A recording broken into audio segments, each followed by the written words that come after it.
اللہ نے اتنا حسین دین عطا فرمایا، ارے اس دین کو پانے کے بعد خدا مل جاتا ہے، اس دین کو پانے کے بعد کون سی نعمت نہیں مل سکتی۔ آؤ ماہ رمضان شریف کی آمد سے پہلے سچی توبہ کر لو، عہد کر لو، گرمی کا بہانہ نہیں کریں گے، روزے رکھیں گے انشاءاللہ، گناہوں سے بچیں گے انشاءاللہ، اپنے آپ کو نیک بنانے کی کوشش کریں گے انشاءاللہ، اللہ کو منانے کی کوشش کریں گے۔ اللہ مجھے آپ سب کو توفیق دے کہ ہم ماہ رمضان شریف کا صحیح طور پہ استقبال کریں، اور جو پہلی رات اللہ محبت کی نظر ڈالتا ہے، اللہ مجھ پہ بھی وہ نظر ڈال دے اور آپ پہ بھی ڈال دے اور پوری امت پہ ڈال دے، سب کا بیڑا پار فرما دے۔ برادر سعید بھائی نے 2 جملے بولنے کے لیے اور حکم فرمایا، 2 جملے اور سن لیں۔ جیسے مردوں کے لیے نصیحت ہے، عورتوں کے لیے بھی نصیحت ہے کہ ایسا تو نہیں ہے نا کہ مردوں کو مرنا ہے اور عورتوں کو نہیں مرنا، عورتوں کو بھی تو مرنا، عورتوں کو بھی تو موت آنی۔ عورتیں کب تک گالیاں دیتی رہے گی؟ عورتیں کب تک بے پردہ گھومتی رہے گی؟ عورتیں کب تک نمازوں سے دور رہے گی؟ اس وقت سب سے زیادہ اگر نمازوں سے کسی کی تعداد دور ہے تو وہ عورتوں کی ہے، اور اللہ کے رسول نے فرمایا میں نے جہنم میں سب سے زیادہ عورتوں کو دیکھا۔ اللہ کے رسول فرماتے ہیں بڑی تعداد جہنم میں عورتوں کی ہے، جن کے قدموں کے نیچے جنت بیان کی گئی، انہی عورتوں کو رسول پاک نے جہنم میں دیکھا۔ کیوں؟ ان کے قدموں کے نیچے تو مردوں کی جنت ہے ان کی اولاد کی شکل میں، لیکن وہ جنتی بننے کی کوشش نہیں کرتی۔ اللہ کے رسول فرماتے ہیں میں نے دیکھا کہ جہنم کے گڑھے سے عورتوں کے چیخنے چلانے کی آواز آ رہی تھی۔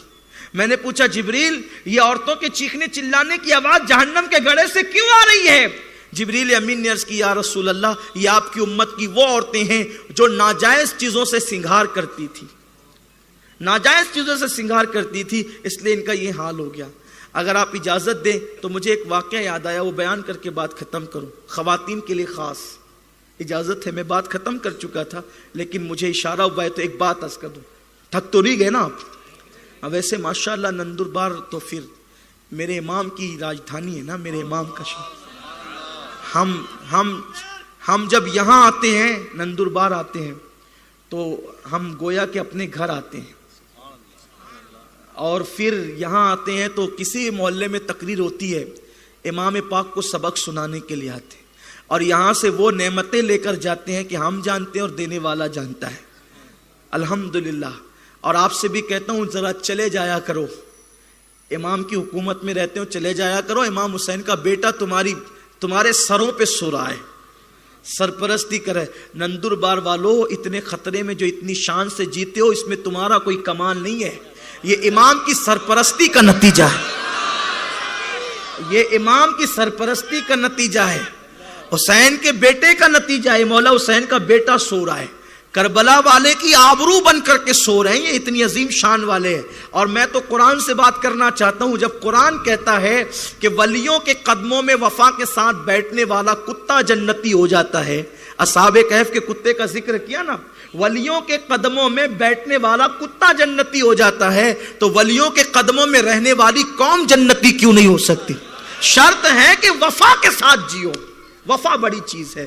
تو ماشاءاللہ یہ سب حسینی لوگ ہیں، تھوڑی دیر بیٹھ ہی جائیں گے۔ میری بہنوں کی خاص توجہ، عورت صرف آٹا گوننے والی ذات کو نہیں کہتے، عورت صرف کپڑے دھلنے والی ذات کو نہیں کہتے، عورت برتن جھاڑو کرنے والی ذات کا نام عورت نہیں ہے۔ عورت کے بارے میں میرے نبی فرماتے ہیں، عورت کے بارے میں میرے رسول نے فرمایا، آقا کریم فرماتے ہیں میں نے اپنی امت کی عورتوں کی عزت کو کعبے سے بلند کر دیا ہے۔ مسلمان عورت کی عزت کعبے سے بلند ہے۔ ایک مرتبہ رابعہ بصری سے کسی نے کہا رابعہ تجھے پتا ہے کہ کوئی عورت نبی نہیں ہوئی، کسی عورت کو اللہ نے نبی نہیں بنایا، یعنی بولنے والا اپنی برتری جتا رہا تھا کہ ہم مرد ہیں اور تم عورت ہو، تجھے معلوم ہے کوئی نبی عورت نہیں ہوئی، عورت کوئی نبی کوئی عورت کو نبوت نہیں ملی۔ رابعہ نے ہنس کے کہا ہاں کوئی عورت کو نبوت نہیں ملی، لیکن جتنے نبی پلے ہیں وہ ہر ماں کی گود ہی کے اندر پلے ہیں، ہر عورت کی گود ہی کے اندر پلے ہیں، بغیر باپ کے تو بیٹا بغیر باپ کے تو نبی پیدا ہوا ہے، مگر بغیر ماں کے آدم کے سوا کوئی نبی پیدا نہیں ہوا۔ یہ ماں کا مرتبہ ہے، یہ ماں کی شان ہے۔ اور آپ جانتے ہیں اللہ نے اسلام کے اندر کیا شان عطا کی ہے؟ ہمارے مذہب میں اپنی بیوی کا نام لے کر پکارنا اسے محرومی کہا گیا ہے، اور بیوی کی محبت کے خلاف کہا گیا ہے۔ اسی لیے ہمارے یہاں اور خاص طور پہ اس علاقے میں بھی ہمارے یہاں کبھی بیوی کا نام لے کر نہیں پکارتے۔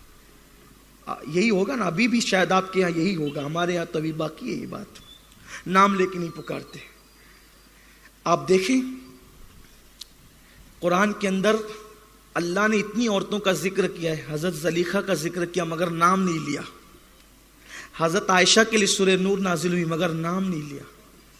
کتنی عورتوں کا ذکر ہوا قرآن کے اندر، کسی عورت کا نام نہیں لیا، صرف ایک عورت کا نام لیا۔ کس عورت کا؟ مریم کا۔ کیوں؟ اس لیے کہ عیسائیوں نے مریم کو خدا کی بیوی کہا تو اللہ نے نام لے کے ذکر کیا کہ بیوی ہوتی تو نام نہ لیتا، بیوی کے نام نہیں لیے جاتے ہیں، تو بیوی نہیں ہے، نام لے کر بتا دیا کہ مریم بیوی نہیں ہے بلکہ کنیز ہے، بندی ہے۔ اب بتائیں وہ عورت شوہر کو جس کا نام لینے کے لیے منع کر دیا جائے، میں یہ نہیں کہتا کہ نکاح ٹوٹ جاتا ہے یا مکروہ ہو جاتا ہے، یہ نہیں کہہ رہا ہوں، ادب ہے، ادب جو مذہب بیوی کا ادب سکھاتا ہو کہ نام نہ لیا کرو۔ شوہر کے لیے حکم ہے کہ بیوی شوہر کا نام نہ لے، اور شوہر کے لیے ہے کہ شوہر بیوی کا نام، لیکن اگر لے لے تو کوئی گناہ بھی نہیں ہے، ایک تہذیب ہوتی ہے، ایک آداب ہوتے ہیں۔ میں نے ایک کتاب میں پڑھا کہ نام نہیں لیا جاتا ہے، اور نام جس کا لیا گیا قرآن میں یہ بتانے کے لیے کہ مریم بیوی نہیں ہے اس لیے نام لیا گیا، کیونکہ لوگوں نے مریم کو بیوی بتایا۔ اب بتاؤ عورت اتنی مقدس ہے، اتنی عظیم ہے عورت، عورت کون ہے؟ عورت کون ہے؟ عورت وہ ہے جس کی برکت سے 4 مرد جنت میں جاتے ہیں، جس کی برکت سے 4 مرد، اگر وہ نیک ہے تو اس کا باپ، اس کا بھائی، اس کا بیٹا، اس کا شوہر۔ ایک عورت 4 مردوں کو جنتی بنا سکتی ہے، اور وہ عورت کیا ہے؟ پیدا ہوئی تو ماں باپ کو جنتی بنایا، جوان ہو کر شادی ہو گئی اور نیک ہے تو دنیا میں جنت ہے، نیک عورت، شوہر کو جنتی بنایا، اور ماں بن گئی تو جنت اس کے قدموں میں سمٹ آئی۔ لیکن کھلے بال پھرنے والوں کو جنت کب ملنا ہے؟ سیریل دیکھنے والوں کو جنت کب ملنا ہے؟ گلے میں مفلر کی طرح دوپٹہ ڈالنے والوں کو جنت کب ملنا ہے؟ کمر میں پٹکے کی طرح دوپٹہ باندھ کر کے باہر نکل کر پانی بھرنے والوں کو جنت کب ملنا ہے؟ یہ حال ہے۔ میرے نبی کی بیٹی سیدہ فاطمہ الزہرا کی غیرت کا حال یہ تھا، میرے امام نے کہا کہ فاطمہ الزہرا کے سر کے دوپٹے کو کبھی چاند و سورج نے نہیں دیکھا، فرماتے ہیں جس کا آنچل نہ دیکھا مو مہر نے، اس ردائے نزاہت پہ لاکھوں سلام۔ تو جو واقعہ عرض کرنے چلا تھا، جو بات عرض کرنے چلا تھا خواتین کے لیے، وہ یہ ہے، حضرت رابعہ بصری، رابعہ جب حج کے لیے گئی کعبہ استقبال کے لیے آیا۔ اچھا کعبے کا طواف، کعبہ مردوں میں سے کسی کا طواف کرتا یہ تو ثابت ہے، سارے اقطاب جہاں کرتے ہیں کعبے کا طواف، کعبہ کرتا ہے طواف در والا تیرا، لیکن کسی مرد کے استقبال کے لیے آیا ہو یہ کم سے کم میری نظروں سے نہیں گزرا۔ کعبہ اگر کسی کے استقبال کے لیے آیا ہے تو وہ ایک عورت ہے، اور اسی عورت کو رابعہ بصری کہتے ہیں۔ اور رابعہ کعبے کو دیکھ کر بھی خوش نہیں ہوتی بلکہ کہتی ہے اے کعبہ تو کیوں چلا آیا؟ میں تجھے نہیں بلکہ تیرے رب کا دیدار کرنے آئی۔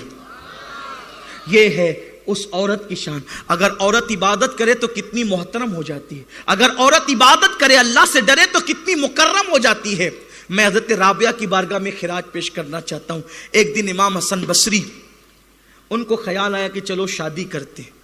امام حسن بصری کو بہت خوبصورت امام حسن بصری، اور آپ جانتے ہیں امام حسن بصری یہ مرید ہے مولا علی کے اور خلیفہ ہیں مولا علی کے۔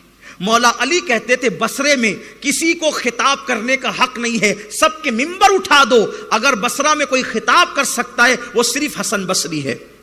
یہ حسن بصری تھے۔ جب شادی کا ارادہ ہوا، بڑے بڑے مالدار، بڑے بڑے سردار، بڑے بڑے اولیاء، بڑے بڑے تابعین اپنی بیٹیاں دینے کے لیے تیار تھے، لیکن امام حسن بصری نے کہا اگر میں شادی کروں گا تو رابعہ بصری کے ساتھ۔